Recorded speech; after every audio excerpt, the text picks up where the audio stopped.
Hello. Recently I was involved in a conversation and the person I was talking to took it as an insult when I pointed out that one of his arguments was an argument from ignorance. I thought it was an interesting topic to put on my channel. Let's get started.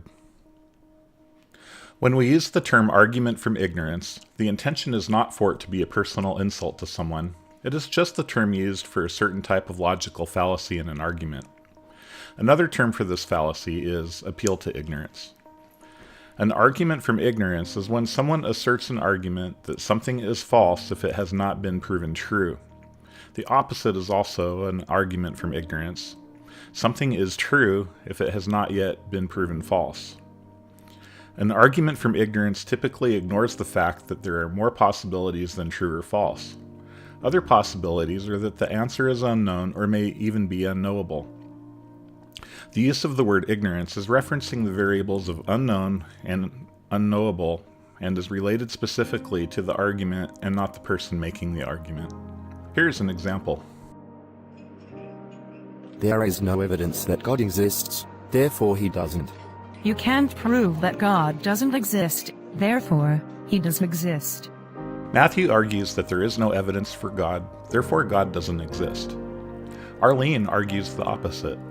Both Arlene and Matthew made statements that are arguments from ignorance.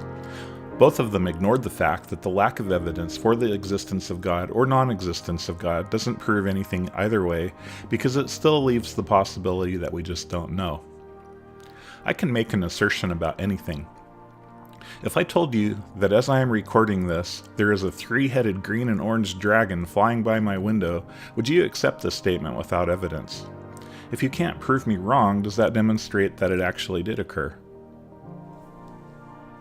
Here is another simple and common example. On my desk, I have a jar of jelly beans. In conversation, I tell you that although I never counted them, I know that there are an even number of jelly beans in this jar. I just believe it to be true. Would you accept my statement? Most importantly, does the fact that you don't accept my statement prove that the number of jelly beans is actually odd? You would be unwise to accept my statement that the number is even without us actually counting them, which means the actual number of jelly beans is unknown until they are counted. If we began to count them, and while we're doing so, I grab a handful of them and eat them, now we are in a situation that the number of beans that were in the jar is now unknowable. In the end, neither one of us has to be ignorant, other than in reference to what the actual truth was. Thank you for watching. Thank you for watching. I look forward to your comments, likes, dislikes, and especially your subscription. If you find errors in what I have presented, please let me know in the comment section.